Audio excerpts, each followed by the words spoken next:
Hey everyone, welcome to another credit card news live stream. I'm Cal Barton.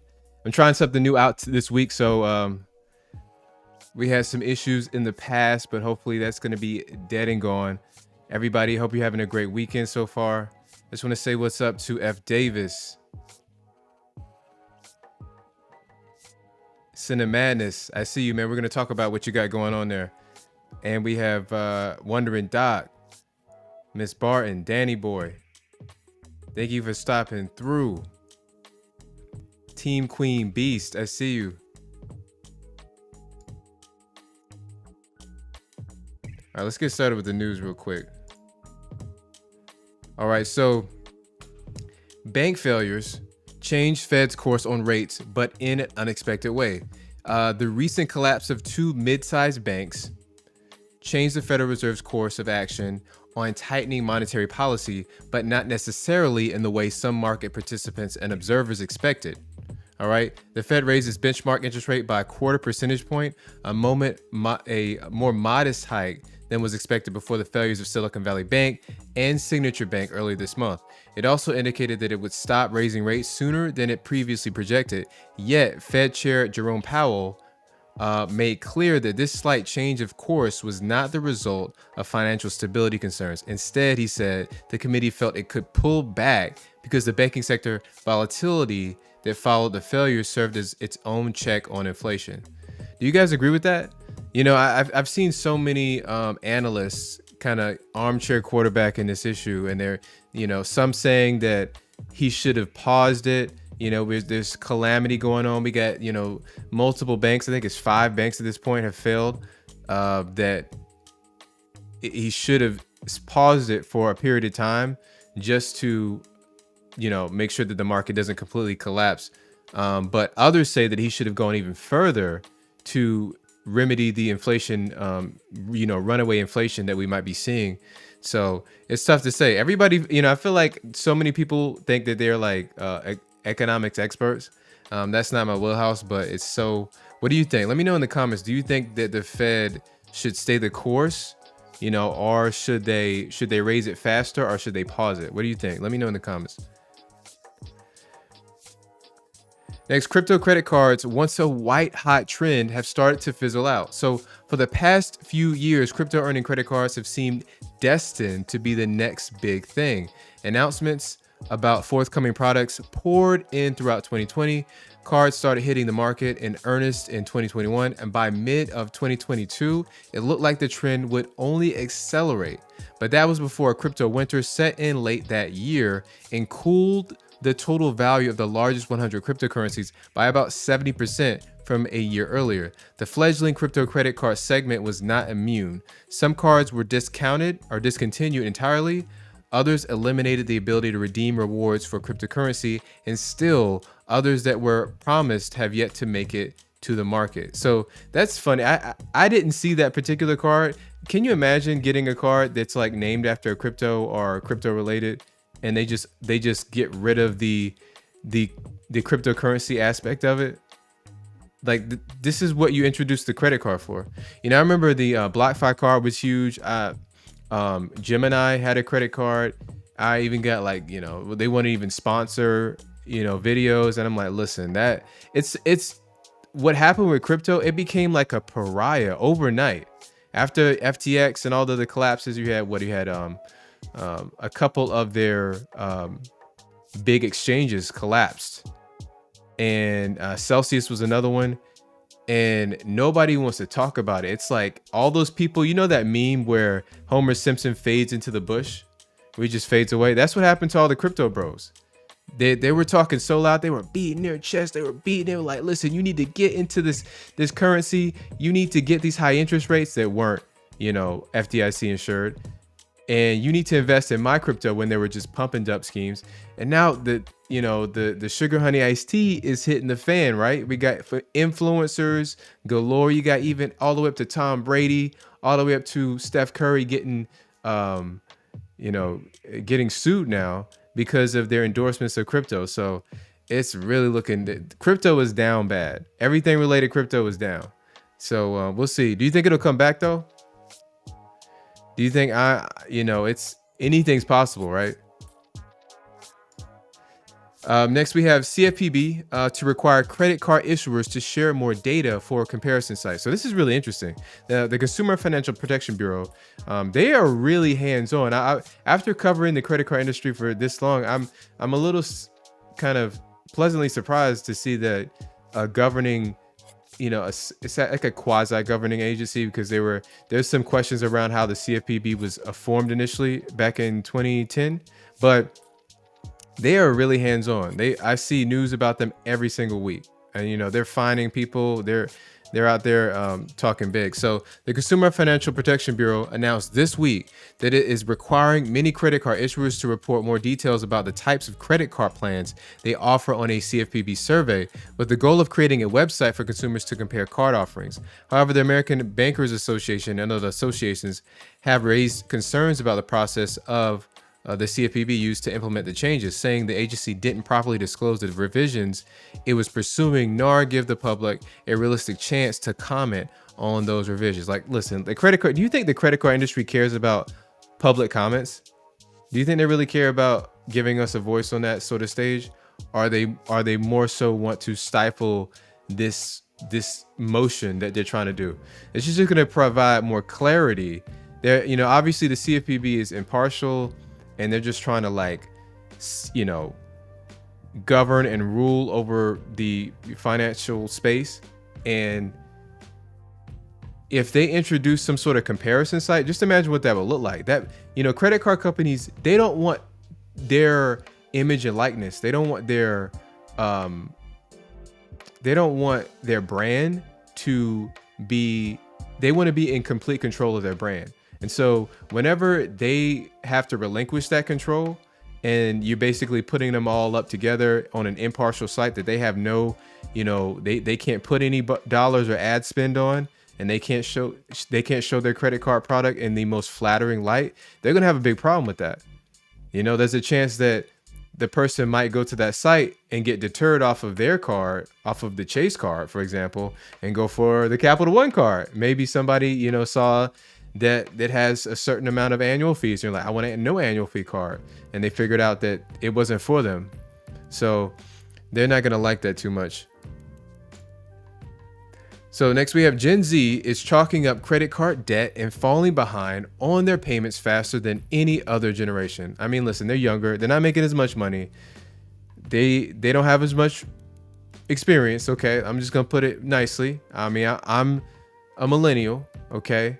But if we have any Gen Zers, I'm about to say if you have anybody from Generation Z, a Zoomer, let me know in the comments. I want to hear from you. And do you take offense to the Zoomers, phrase or connotation? So those in Generation Z, born between 1997 and 2012, are racking up credit card debt faster than any other generation, according to a March 16th report from Credit Karma. Don't we all love Credit Karma?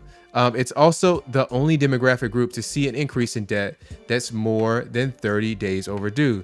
Gen Z Americans racked up $2,700 worth of average credit card debt in the fourth quarter of 2022. Although Gen Z's credit card debt was the lowest among all 5 generations tracked, it grew at the fastest pace of around 6% in comparison to 3 months through May of 2022. So that's an interesting fact right there. Even though they are in trouble, it's still the lowest amount of credit card debt. So they're not making too much money. They know they don't have that much money, so they're not charging too much.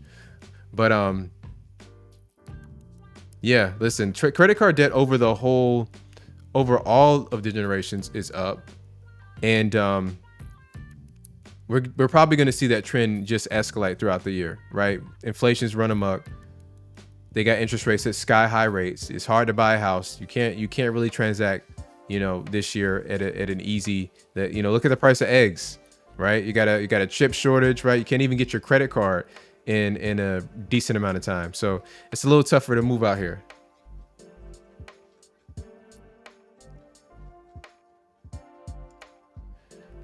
Next, we have crypto entrepreneur and celebrity promoters face SEC charges. So this is exactly what I was talking about, guys. The Securities and Exchange Commission announced on Wednesday against a prominent cryptocurrency entrepreneur and a group of celebrities who promoted his ventures, including the actress Lindsay Lohan. The SEC filed a complaint in federal court charging entrepreneur Justin Sun with securities law violations linked to his management of 3 cryptocurrencies or companies. The agency also charged 8 celebrities, including Lohan, social media influencer Jake Paul, with illegally promoting Mr. Sun's cryptocurrencies. And Lohan, Paul, and 4 of the other celebrities agreed to pay a total of $400,000 to settle the charges. So I guess this is a point where it's easier to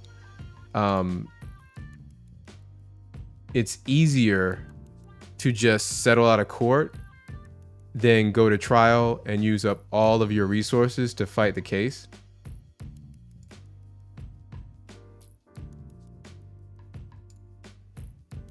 But I was surprised to see Neo on here. I was really surprised to see Neo. And there's a few more that we're probably missing in this picture. But I'm sure a lot of people aren't really sad to see Jake Paul. Jake Paul's been having a down month, right? Lost that fight. Now he's getting charged, getting sued left and right. Tough for him. So forget luxury goods. U.S. shoppers are now using buy now, pay later services to pay for groceries.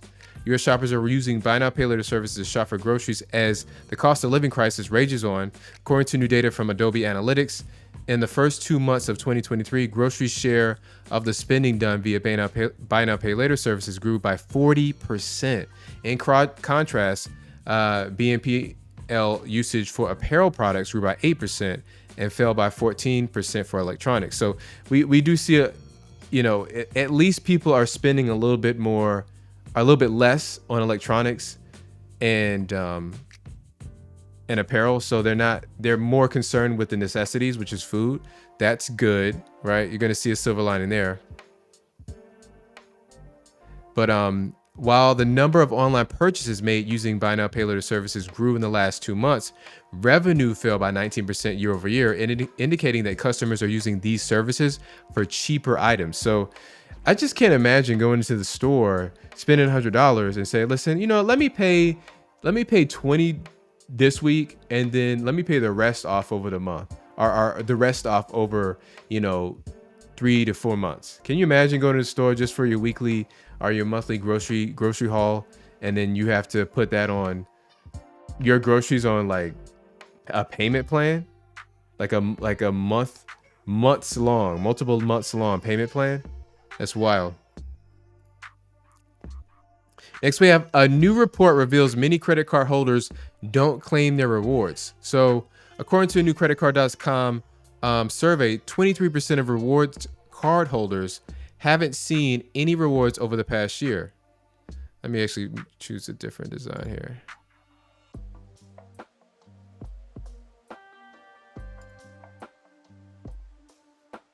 I like that other one. So that's an improvement from 31% of rewards cards users who didn't redeem any rewards in 2020, but almost a quarter of cashback and travel card holders still leave money on the table. In the realm of credit card rewards, cashback remains king. During the past year, more than half, or 55% of rewards card holders redeemed their rewards for cashback or gift cards. And a quarter, or 25% of rewards card holders users redeem for travel, such as a free hotel stay or airfare. So, what we're seeing here is that people, I think I covered this in last week's video, and when I reacted to it, that a lot of people, especially in lower income brackets, they're not really concerned about the money. Like for some reason, there's a huge detachment, or they don't connect like the promise of travel or rewards with actually redeeming those rewards. Like it seems like people feel better just knowing that they have the theory of it, like they could possibly earn rewards, and they're less concerned with actually converting that and getting the cash in the bank account. I feel like they want to kind of push away the reality of their bank account as much as possible. That's what it seems like based on based on people's practice and how they operate, and how they exhibit. So MasterCard acquires Swedish cybersecurity firm Baffin Bay. So MasterCard has acquired the firm as part of a plan to build a multi-layered protective shield for customers across the world. Baffin Bay Network's cloud-based service uses AI technology to automatically filter and counteract malicious internet traffic at both the network and application level. The acquisition further strengthens MasterCard's broader services offerings beyond the payment transactions as it moves to integrate its solutions into an all-encompassing cyber service. So hopefully that, trickles down into a lot of my cards are MasterCard. They work on the MasterCard payment network. So hopefully that means that those transactions become more secure over time. But you notice how artificial intelligence is becoming like that buzzword that they're going to use. Like, it's a real technology. Don't get me wrong. I love that. But it's being used to inflate the value of everybody's company. Say, look, I got AI, everything. Like, I'm using AI in things where it doesn't even make sense to use AI. And, it's something that just, they want to put those buzzwords everywhere to get a higher valuation.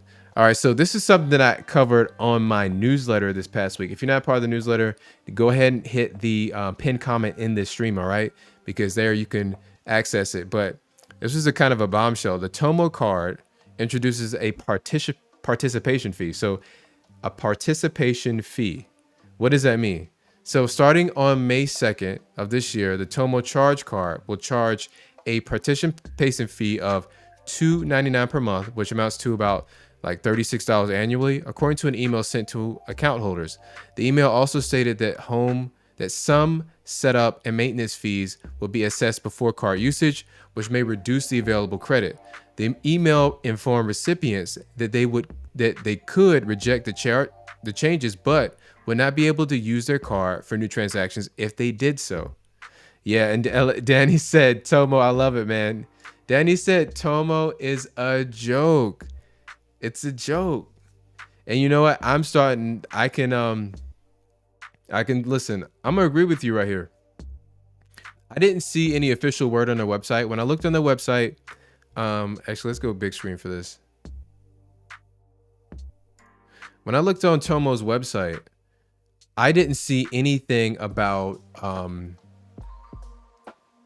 this fee. But what I did see is that they removed the completely free portion of their marketing.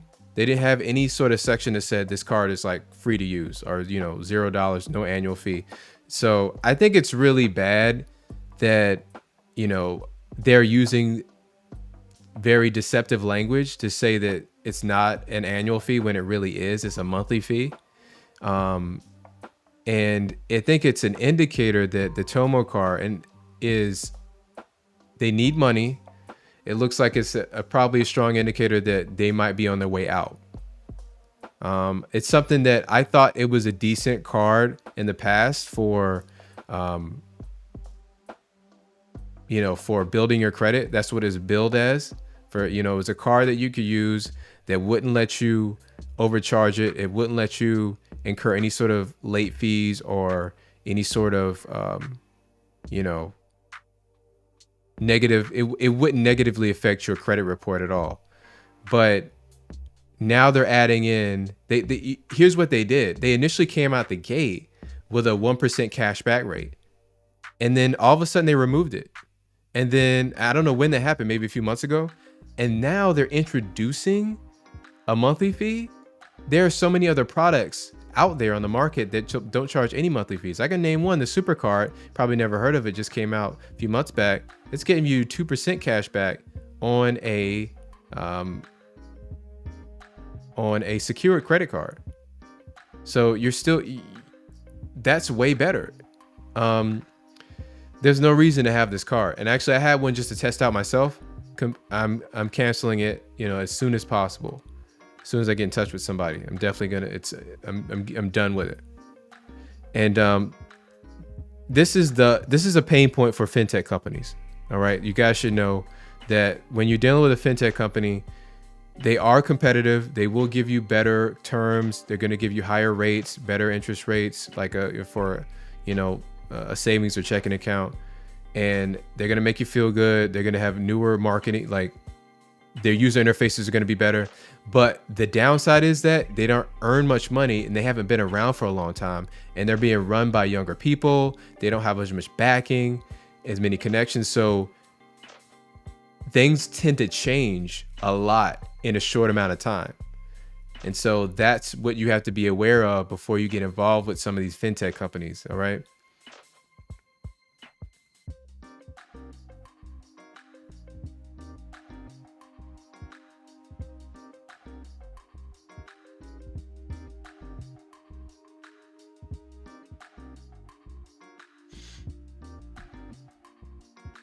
Let's get this back up.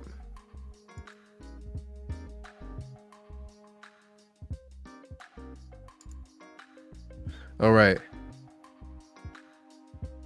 Guys, you said it's bouncing? Yeah.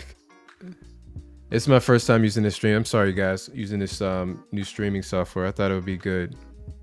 That is concerning.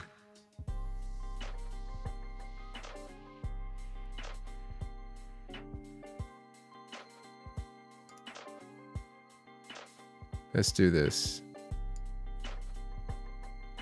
All right, let me save that.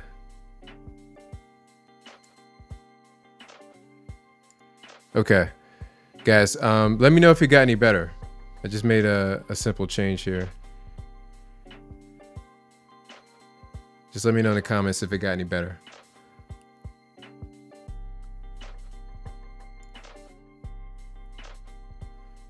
All right, so the next story is Citi's new travel portal is now live. All right. So the portal allows Citi Thank You Rewards credit card holders to book hotels, air travel, car rentals, and attractions through Citi Travel, earn and thank you points, and redeem them for future travel bookings. The portal provides access to over 1.4 million hotels and hundreds of thousands of attractions globally. So Citi card holders can earn bonus thank you points on bookings made through the portal. Citi Travel is also rolling out its hotel and luxury collection properties as part of the launch, with plans to expand its luxury offerings over the next year. So this is just example of Citi following suit, right, with the other issuers from Capital One who launched their portal last year, and Amex and Chase have had their portals for years now, and so they're just trying to catch up. They're playing catch up, and it's interesting to see these companies. They're seeing that the model is working, the business model that Chase and Amex have kind of pioneered, and they're seeing a lot of success with, which is aspirational travel and becoming like a booking agency. They're trying to follow suit and replicate that success, and I'm interested to see how this goes. I don't like, the Citi Premier card does come with a nice sign-up bonus. I think it's $500 in value at this point. I do like that, but the problem with that card is I don't think it's as strong with its earnings as comparable cards like the Capital One Venture X card or the Chase Sapphire Preferred, Amex Gold. And the problem with this launch, the one killer problem I found with this launch, is that it's only earning you 3 points per dollar on airfare. And so all the other cards are giving you five miles per dollar or 5 points per dollar on airfare. And even with the Chase cards, you're getting an extra, 25% boost when you redeem through the portal. So that's really not cutting it, especially because airfare is a significant portion of your travel bill, of your expenses, right? So they have to become more competitive in that front. Next, we have the Chase Sapphire Preferred bonus is active in branch. So this is what we're talking. This is the name of the stream, okay? Chase has started allowing people to sign up for the card when you go into one of your local branches at Chase. And so the preferred card is getting a 90,000 point sign-up bonus when applying inside a local branch. It is worth noting that sign-up bonuses and offers in branch may differ from those online. Therefore, if If the offer becomes available online, it will likely be different from the current in-branch offer. Although the timeline for this offer's availability is uncertain, it is expected to last for several months based on previous promotions. Okay, so usually these promotions last for like, like a quarter, so like 3 to 4 months. And what I've seen is they'll rotate out. So the last quarter they had the Ink business. They had them at all-time highs. You can get it for $900. They had like a $900 sign-up bonus, $1,000 sign-up bonus for those business cards. Now they're moving over to the travel cards, to the Sapphires, right? And so I think that with this is very close to the top end, to the highest all-time for a sign-up bonus for the Sapphire Preferred, which was, I think, 100,000 points. Also, if you want to check these type of stats, you can go over to I have a link. When you sign up for my newsletter, I have a link to this website where you can find the best sign-up bonuses, and it will give you all the stats about, how close is it to the max, and just kind of give you some more information about making a more informed decision before you sign up for a card. And so you'll get that plus a few other extras. And this seems like a good deal. I see one person asking, Michael Yin, you said anyone know when this preferred 90,000 offer will be online? Yeah, that's a big question. It's tough to say, really.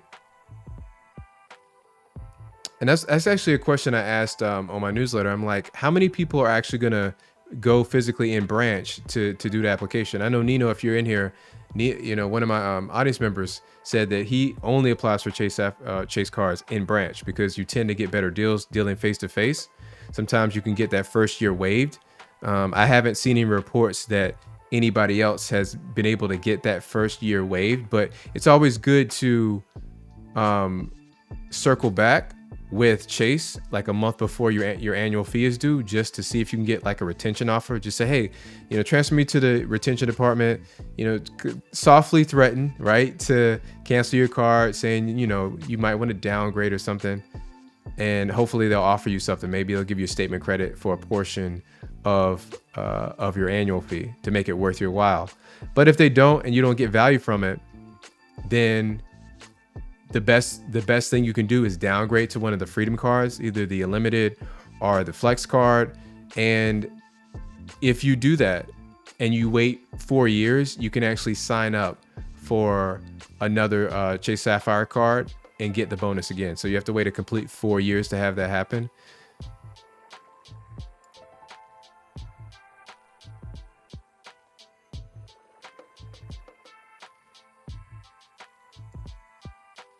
Let's answer these questions real quick.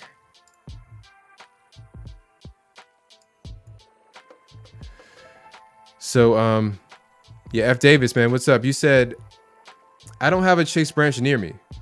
Yeah, I have, because I'm in the Northeast. Chase is really like a Northeastern. I feel like just from personal experience, I need to look at the map, but there's a lot of them in the Northeast area. I'm in New York.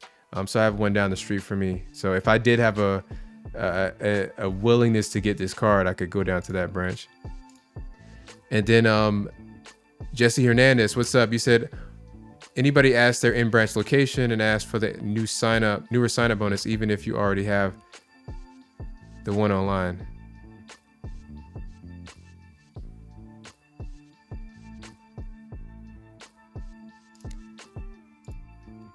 Danny said, there's plenty in Cali. Okay. See, I don't have much experience in Cali. I think I've been to San Francisco one time. So I don't have much experience out there.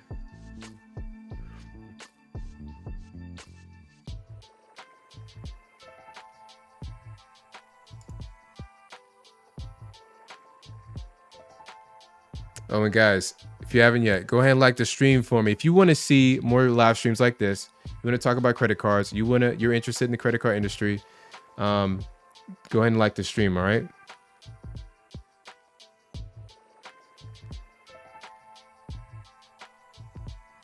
Also, how's the quality of the stream? Is it still choppy? Is it still bumpy? Let me know, because I gotta continue to get all these fixes implemented.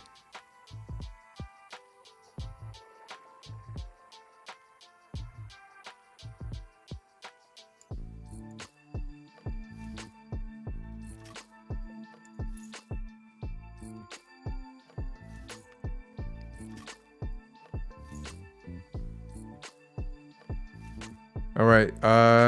Johnny Jimenez, what's up? You said we have Chase banks all over here in Phoenix. Okay, so Chase is doing it. I know they're the biggest credit card issuer in the US. So I mean that makes sense. They're one of the too big to fail banks. All right, we got them in Texas.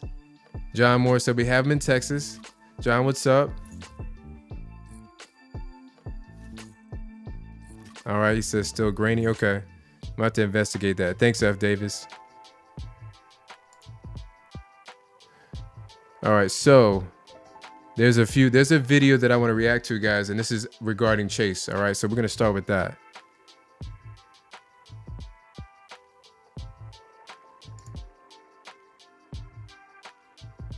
Let's pull that down. Let's check it out.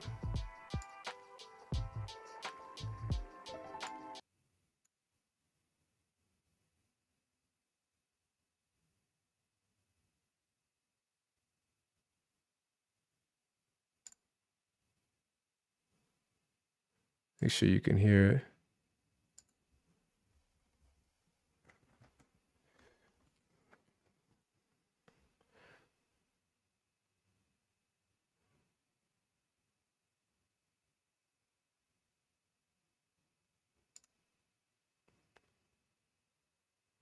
Can you guys hear this?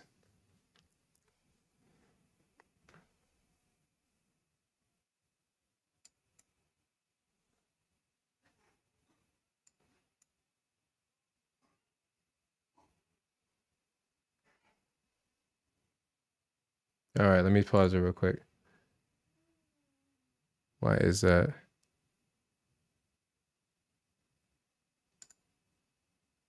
Hold on, let me get it straight.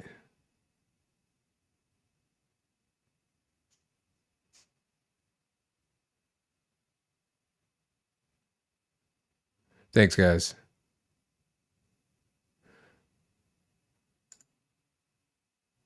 Let me add in another thing here.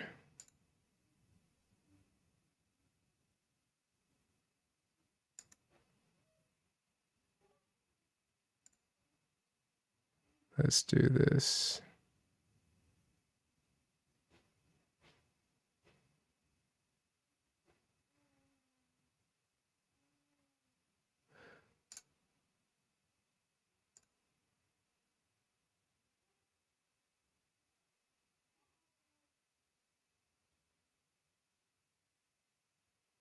We'll come back to it.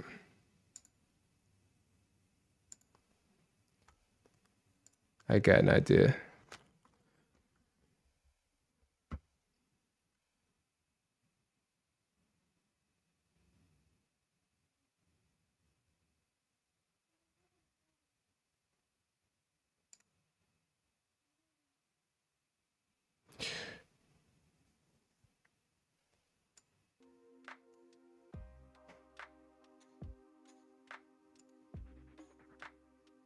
All right, so I want to let you guys know about an initiative that I'm doing, okay?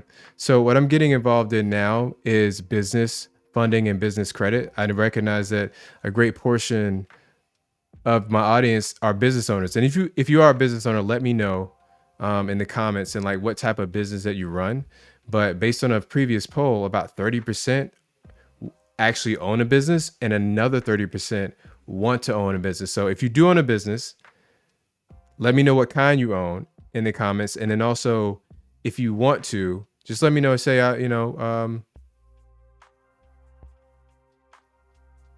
just put the letter B in the comments. If you want to own a business, B for business. If you want to, you're aspirational. You want to earn some money. And I think right now, like during this time, during the recession, and people's jobs kind of on the chopping block, the prices are super high, inflation's run amok. People are looking for alternative forms of income. So I see that people need funding for their new business.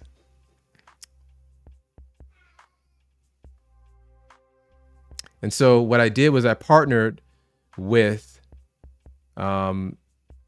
with 3 different firms, 3 different lenders, and they specialize in different areas of business funding. So this is National Corporate Credit, which I actually I'm partnering closely with them because they offer startup funding. So they prioritize people that just have an idea, they have a dream, they have a vision. Maybe they don't even have their business formed yet. They don't have an LLC or anything, so they'll help you with that as well. But they funded over $1 billion for their customers since they've been open. They focus on expansion. So if you need to expand your business, advertising, staff and payroll, inventory, real estate flips and renovation. So that's like an Airbnb vehicle. So that's going to be like trucking. If you have a lot of people are into the trucking industry, and emergencies, marketing. So, if you're trying to raise brand awareness for your company or brand, maybe you have an e-commerce store, that would be inventory, staff and payroll. That probably be good for a pressure washing business or a landscaping business. You need to hire more people cutting grass. And so there's so many reasons to have access to credit or access to funding, right? So it's just a quick application. The good part about these alternative lenders, as opposed to going to a bank, I think are they get you funded quicker. There's more. You basically get a dedicated person that's going to be very like on top of your case, on getting you, from kind of with no paperwork and you kind of don't know what to do, and they're going to coach you and they're going to train you up to get you to guide you to the proper funding source. So this National Corporate Credit, and I have a link in the description of this video. It's going to be the one that says get $100,000 in funding in 24 hours. And they focus more on the personal guarantor route. And so they're going to get you funded through you using your personal credit to guarantee the, maybe you can go the credit card route, business credit cards, or a line of credit. And so if that's going to be your best bet if you don't have any time in business, okay? So this is going to be your first option. Now, if you already have business established, then you can go to something like National Business Capital. Now they funded, I believe, over $2 billion in business loans and funding. Okay. And so they're a little bit higher end. So typically with loans like this, so let's go over what they have. They do small business loans, business line of credit, equipment financing. You're getting, they have more, unique types of loans, hybrid SBA loans. So that's Small Business Association. Those are the big government loans that'll give you millions of bucks. You get asset-backed lending, accounts receivable financing. That's big because it basically means they're gonna underwrite and look at what you have in your business bank account, or are expected to have in that bank account to give you funding. Merchant cash advances, franchise financing. That's great. If you're trying to, if you already have a franchise, maybe you own a McDonald's or a Subway, because those are more accessible, and you purchase another Subway. Purchase order financing, commercial and mortgage financing. And so with loans like this, those are longer term loans. They typically need you to be in business for at least 2 years, and they want to look for monthly revenue between 10 and 15,000. That's typically what you'll see. But if you fall just outside of that, I would still urge you to look into funding, because sometimes they can really squeak you by and make a case for you. They can really sell what you have. Maybe there's another component of your business that could, push you over the edge to make you qualify. Or maybe they have a lender that is starting to become more relaxed that they can match you with. So I would still, if you're close to the edge, I would still go in and try to see what you can get funded for. And listen, these are both soft pulls. So everything I'm talking about tonight is soft pulls. So there's a soft credit check. They don't damage your score. So it's easy to see whether it's going to be a fit for you. So I have a link to this also in my description. And this is National Business Capital. And then the final third one that I've been working with is Rock Financial. And they're a little bit different because they are slightly more accessible, I believe, based on their products. They have small business loans, business line of credit, equipment financing, SBA loans. So those are the big $1 million plus packages that they match you with qualifying for government loans. They have accounts receivable financing, merchant cash advances, asset-based loans. So, that's probably going to be real estate. Maybe you have a building that you use for business. Franchise financing, fix and flip loans. So this is specialized for people who are into real estate and they, renovate, they buy a home for cheap that needs a lot of work, put all the needed repairs in to fix that bathroom and fix that kitchen to get that value up and to flip it. And so typically people need that, that floating time. They need, especially like a fix and flipper, maybe you need 3 months to fix it up. So you need that period of time to have that cash to do the job before you can get the money out. And so that's what financing and funding will let you do. Credit card processing. So if you need to put like a point of sale system, I believe, into your business, that could be thousands of dollars. You can get financed for that. And then startup funding. So they actually give you, let's click on startup funding real quick. They're going to give you, and this is what National Business Capital doesn't really specialize in, which is startups. And it looks like you don't need any monthly sales. So this is big time. And there's no time and business required. Now, these are just kind of entry level things. It's probably going to be a lot of caveats to this. This is just the absolute bare minimum. Usually they want to see you have at least 6 months in business. And I believe it's $15,000. $10,000 to $15,000 in monthly revenue is what they truly like to see. But again, if you're just outside of that, I would say still, see if you can get some sort of funding. A lot of times what I'm learning is that people start with business credit cards. So maybe you want to start with like a national corporate credit, see what funding you can get. You can usually get between $50,000 and $100,000 in business credit in the form of credit cards or in the form of a business line of credit to start off. And then while you're making money with your business, that's just to get you off the ground. And so during that first year, you're making money with your business, you're building it up. Now you have those business trade lines, and you have a lot of, you have time for that to mature, and you've already started bringing in a lot more revenue. So now you qualify for the term loans to go for later on. So it just helps you out. And I see some people here in the comments. You said, Johnny Jimenez said, I own a small logistics transport business specializing in hazardous materials. Interesting. Yeah, I would love to learn more about that. Logistics and transport business. So does that mean that you do like, is it delivery based? Is it like, is it, you do like a contract with a specific company and you basically do a set route, or is it kind of a one-off? That's interesting. And then John Moore, you said, BO, real estate investment company. Okay.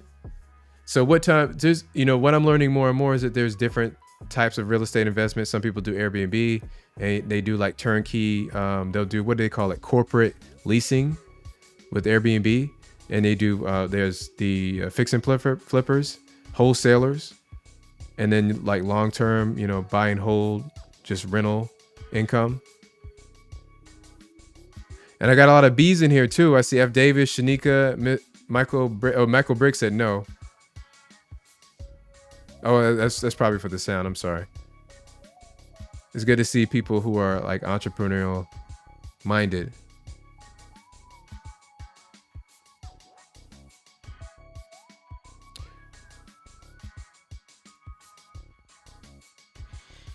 But let's see. And I wish I could get this some sound on here. Let me try to see if I can get this done real quick. We're gonna react to this video. Let me know, did anybody get approved for a new credit card? Did they get a credit limit increase over the past week? I want to know. I want to shout you out.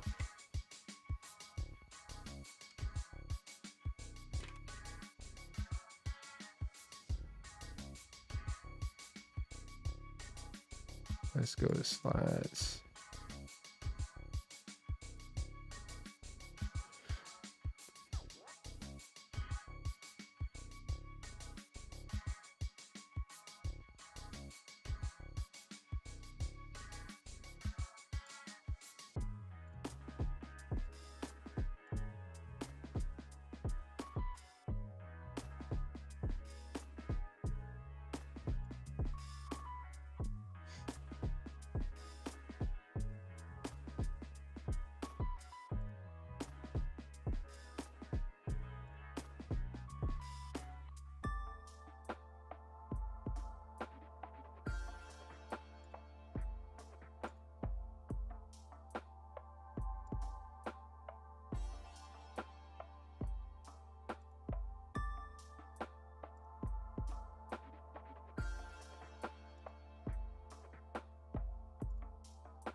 All right, it's still working.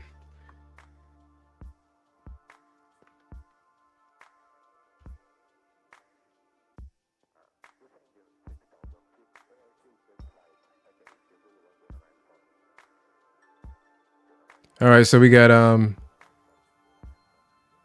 nice. That's good to see. So Fred 2023 said, I got a Navy Fed Cash Rewards credit card with $20,000 starting. Man, congrats on that. 20K. Now that's not surprising for Navy Fed because they are the house of high limits, right? So that's amazing though. Like typically people have to kind of work their way up. They might start out at like 5,000 or so. And then after 6 months, you know, after some time, maybe 8-9 months, they can get that huge increase. But you started out with 20K, and you can easily get that up probably to 30,000 within a year, I would say. Congrats. All right, we got Philly Snow Guy said 8,100 starting. For what card? Let me know the card though. I need to know that. And we got Raul Conde. Hope I said that right. Bank of America, customized cash rewards, 30,000, man. You already started at 30,000?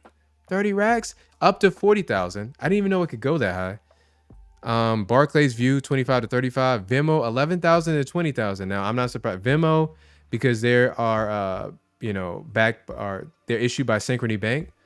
They're known for giving you high limits, and then sometimes they'll like reel that in on you and kind of cut your limit. But I'm sure based on the limits that I'm seeing here, you're not gonna get cut anytime soon, man. You're a high earner. Amex Blue Cash Preferred, 20 to 28,000. So you went on a spree. You just went on an application or a credit limit increase spree here. And a Discover, 25,000 to 28,000. That's nice, man. I think this might be the most impressive like increase I've seen from somebody. You must have done your homework before you got into this, before you started this month. You said, I'm in March of 2023. I'm upping the limit on all my credit cards. Very cool, man. Congrats on that. I'm sure your credit score is excellent. Did I miss somebody? You said Chills, you said Lenovo, $1,500, MECU, $1,000, and I'm going to ask for an increase on my Quicksilver card tomorrow. Listen, good luck on that. So many people have like commented and told me that they've had trouble increasing their limit with Capital One, and I'm always like holding my breath. I've actually recently increased my limit. Congrats, by the way. on the 1500 and the 1000. It's always good to get those limits up. And that Lenovo must be just that Lenovo branded card. I haven't seen that one, but good on you. But I was gonna say that Capital One has been nice to me. Like, I'm able to pretty much get an increase every, I would say, 4 months. I'm able to increase that limit, even though I rarely use the card, surprisingly.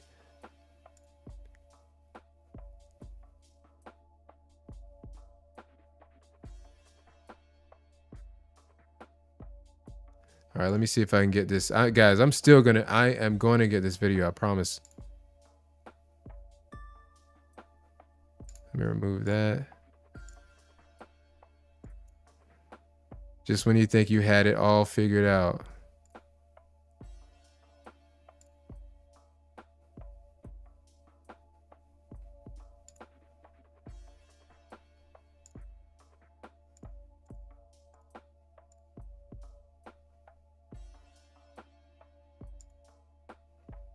All right.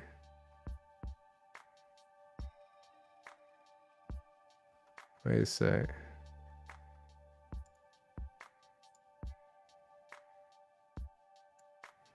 Nope. That's not it.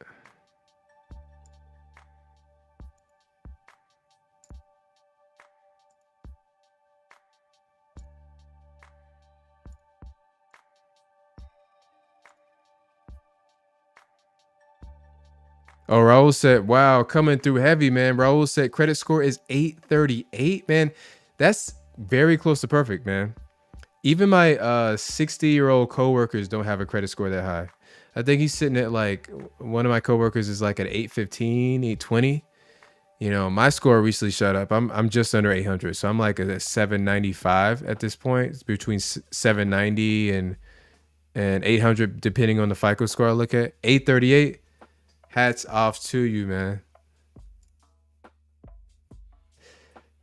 And Johnny Jimenez said, Capital One has been very friendly to me in terms of credit card approvals and credit limits with the credit limit increases. Yeah, man, it seems like it's very few people that have an easy time with Capital One, I would say. All right, let me see if I can get this playing here.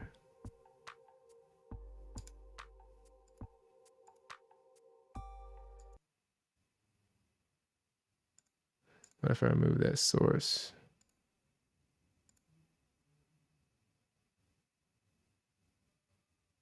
Nope, that doesn't work.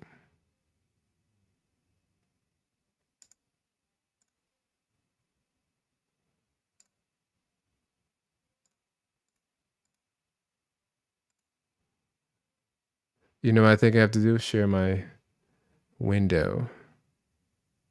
Or share the tab.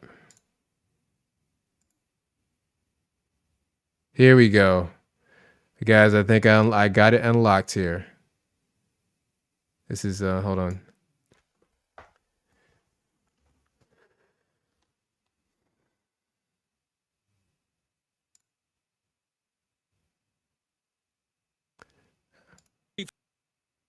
Found 3 more withdrawals on her.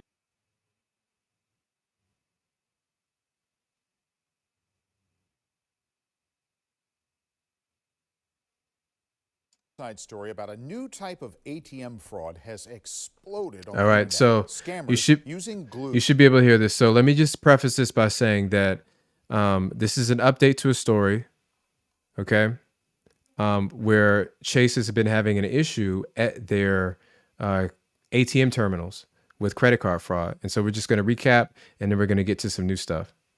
And the ATM tap feature have been draining bank accounts. Yeah, now more victims have come forward saying it happened to them as well. I know I've been telling people about it, Michael. This story's really struck a nerve. Everywhere I go, people are talking about this. It's amazing. And look, this scam has so many moving parts. It starts with thieves pouring glue into the card reader. That forces consumers to use a tap function, setting up a domino effect. That guy scammed me last night at the ATM machine. Pamela Bongiorno showed us how thieves got her money at this ATM. I inserted my card, It didn't work. A man in line told her she could tap her card instead, and it worked. She got her cash, walked off, but the next day, a shock. Why is my account almost $1,000 less? She found 3 more withdrawals on her account, $940 gone. I'm like, that happened to me. Stephanie Berry was amazed to see our story about Pamela and Rob Bell I didn't think anything of it. I thought he was just using the ATM. and Justin Sindelar. My initial reaction was, wait a second, I definitely did not withdraw that much money. All used the tap feature at this ATM.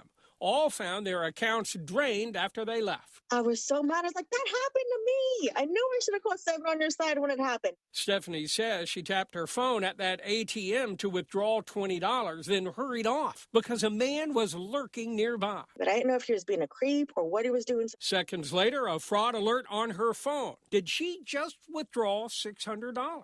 She replied. So listen, this tap feature has been allowing people to drain the accounts. I would say that in this instance where you're a female, maybe it's dark, you got a man behind you lurking, that's a good reason to go ahead and haul out of there and just leave quickly. You know, I can see why you'd be kind of rattled to get out of the ATM, because especially here in New York, I mean, you got all sorts of people. Some people living at the ATM, they're in there trying to get shelter. So you don't want to stick around and become a victim. Replied no, but a little too late. $400 was already gone. And he said, it'll work. I just got money from there. You had to tap it. The card reader didn't work when Gary Lee used that ATM. Then a man nearby insisted on helping. He grabbed my card. Somebody behind me said, it'll work. The stranger tapped Gary's card for him. Gary got his cash, walked off. The next day, all but $5 was gone. Now my thing is, are you going to let anybody just grab your card? Like if you're at the ATM, like even if they're trying to help you out, right? Is somebody going to touch your credit card or touch your debit card and say, no, let me do it for you? Like you're too close. Back up, right? Like you're in somebody's personal space. That's their confidential, property. You don't need to be touching that. Now you can stand at a distance and give some sort of, advice. And at this point, you shouldn't be taking advice from strangers at the ATM. Okay. Just go home, Google it, figure it out, because this is part of schemes. And now it seems like they have multiple people there. You got one person spotting, you got another person who's interacting in some way, and they're basically coming together and trying to, pressure you like a tag team. So it's tough. I definitely wouldn't let anybody touch my credit card to make the transaction for me.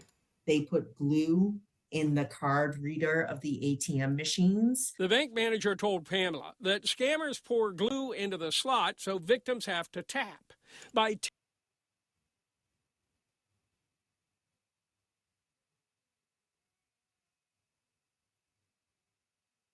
tapping, the transaction window stays open even after the cash comes out. So, if a customer walks off without closing the window, a thief can simply step up and make more. Now look at this screen, guys. Let me go back real quick.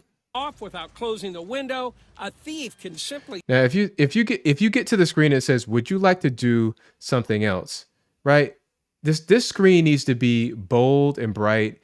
It needs to tell it if it's not going to immediately close out of the transaction, it needs to be very visual with colors and big bold text to say, "Hey, this is still part of the same session, and you need to make another move before you leave the terminal." I don't think this is obvious enough for people, right? And we're seeing more people become victims because it's a real problem. Even though, you could say that the onus falls on the customer to read all prompts, there's a threshold, there's a fine line between sending out. You want it to be easy for people to use because you're sending it out for millions of people. And it's just going to be more headache for Chase to reimburse these people when they're becoming victims to fraud. And don't you think they need to put some sort of like sensor are some sort of like machine learning on the cameras, that because there's cameras watching the ATMs 24/7. There needs to be something put into place where it alerts Chase when somebody's tampering with the ATM. And if one of the functions of the ATM, like the card reader, becomes unusable, that needs to be considered out of order. That's what I think they need to do.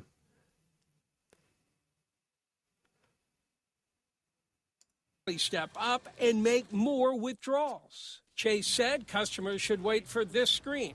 Do you want to do something else? Click no to close out the session. I think I closed it, but you know what? Maybe I left it open. Bank managers told victims the scam has been ongoing since last fall. Yet, Chase rejected all of their claims, saying they authorized the transactions. Why would I make 4 transactions in one day? The investigator from Chase just made me feel so icky. Oh, how do we know you didn't steal it? Why would I steal my own money? I just felt real That's betrayed. that's bad customer service. How do you accuse somebody initially of something like that instead of being empathizing or sympathizing with them? You just accuse them of stealing their own money. That's bad customer service there. I'm not going to take no for an answer. Pamela filed her claim 4 times before Chase replaced her money. But after our inquiries, the bank did refund all of the victims in this report, telling us we have credited our customers in full and are taking additional steps to protect patrons. The tap feature does require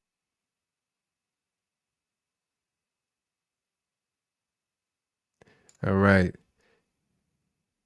Where are we at here?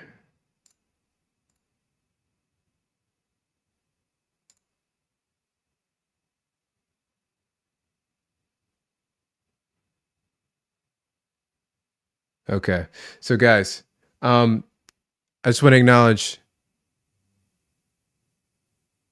Brandon. You said I got approved for the MasterCard first. Latitude Platinum Secure credit card. Nice. So Brandon, are you on the path to rebuilding your credit?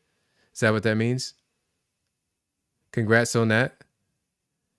And on your journey, your credit card journey. You said it's my 11th credit card.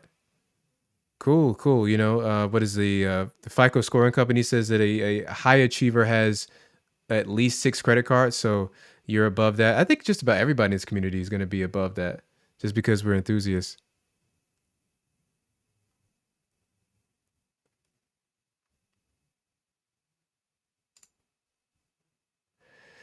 F. Davis said, the ATM needs to make them tap again if they want to do any other transactions. Yeah, I agree. It needs to, from that story before, it needs to default to closing out your session. It doesn't need to let you continue the session. You know what I mean? Especially, there should be something that you can do, like a software update that you can push to that ATM so that it just immediately locks you out as soon as you finish one transaction and forces you to tap again to continue doing other things, right? That's just something that you can do easily for security. It's obvious it's going to be a hit to convenience, but I think at this point there's enough people losing money, getting scammed, that you got to make that decision.